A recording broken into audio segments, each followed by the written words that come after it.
Hi, ஒரு சின்ன story ஒன்று ஷேர் பண்ணலான்னு இந்த வீடியோ போடுறேன். அதாவது ஒரு ஒரு காடு. அந்த காட்டில் பார்த்தீங்கன்னாக்கா 2 நண்பர்கள் வேலைக்காக போகிறாங்க. என்ன வேலைன்னா விறகு வெட்டுற வேலை. 2 நண்பர்களும் போய் தினமும் விறகு வெட்டிட்டு வருவாங்க. அதில் ஒருத்தருக்கு பார்த்தீங்கன்னாக்கா அதிகமான விறகு இருக்குது, ஒருத்தருடைய அந்த குவான்டிட்டி மட்டும் ரொம்ப கம்மியாகவே இருக்குது. இது ரெகுலராக தொடர்ந்து நடந்துகிட்டே இருக்குது. அப்போ இந்த கம்மியாக இருக்கிறவர் என்ன பண்ணுறாருன்னா, தன்னுடைய நண்பர்கிட்ட போய் கேட்குறாரு, நண்பா, இந்த மாதிரி நம்ம 2 பேருமே விறகு வெட்ட தான் போகிறோம், ஆனால் உனக்கு மட்டும் நிறையா விறகு கிடைக்குது, ஆனால் எனக்கு பார்த்தீங்கன்னாக்கா ரொம்ப கம்மியாக இருக்கு, நீ என்ன அப்படி பண்ணுற அப்படின்னு கேட்குறாரு.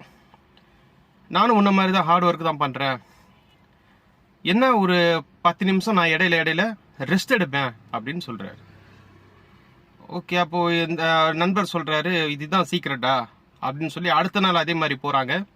போகும்போது 2 பேரும் தனித்தனியாக பிரிகிறாங்க காட்டில். அதே மாதிரி வேலை செய்கிறாங்க. வேலை செய்யும்போது இந்த நபர் என்ன பண்ணுறாருன்னா, தன் நண்பன் சொன்ன ஐடியா படி ஒவ்வொரு தடவை விறகு வெட்டும் போதும் 10 நிமிஷம் கேப் கொடுத்து ரெஸ்ட் எடுக்கிறாரு. ஈவினிங் வரும்போது பார்த்தா அதே போல் இதுக்கு முன்னாடி எப்படி இருந்ததோ அதே மாதிரி தனக்கு விறகு ரொம்ப கம்மியாக இருக்குது, தன்னுடைய நண்பனுக்கு அதிகமாக இருக்குது அப்படின்றத உணர்றாரு.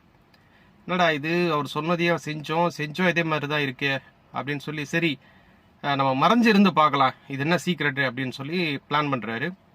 அடுத்த நாள் அதே மாதிரி விறகு வெட்ட போகும்போது பிரிகிறாங்க. ஆனால் இவர் மட்டும் அவர் இடத்துக்கு போகாமல் தன்னுடைய நண்பனை பின்தொடர்ந்து போய் பார்க்குறாரு. அப்போது அந்த நண்பர் என்ன பண்ணுறாருன்னா, விறகு வெட்டுறாரு.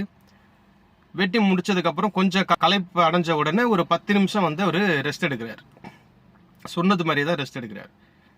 ஆனால் இதில் என்ன விஷயம்னா, அவர் ரெஸ்ட் எடுக்கிறாருல்ல, அந்த நேரத்தில் தன்னுடைய கோடாலியை அவர் ஷார்ப் பண்ணிக்கிறார். ஸோ இதுதான் அந்த சீக்ரெட்டு.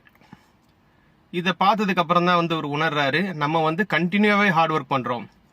ஸோ இதுதான் இதனுடைய மாரல் என்ன அப்படின்னா, நம்ம என்னதான் ஹார்ட் ஒர்க் பண்ணாலும் வெறும் ஹார்ட் ஒர்க்கை வச்சுட்டு நம்மளால இன்னைக்கு ஒன்றுமே பண்ண முடியாது.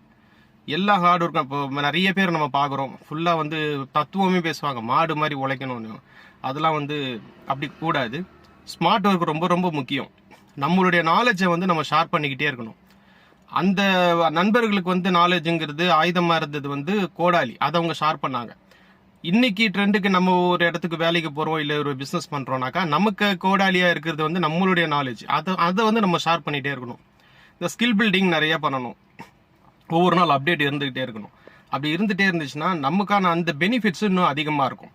வெறுமனே 24/7 ஹார்ட் ஒர்க் பண்ணுற உங்களுடைய வளர்ச்சியும் இதில் ஸ்மார்ட் ஒர்க் பண்ணுறவங்களுடைய வளர்ச்சியும் நமக்கு நல்ல ஒரு வித்தியாசத்தை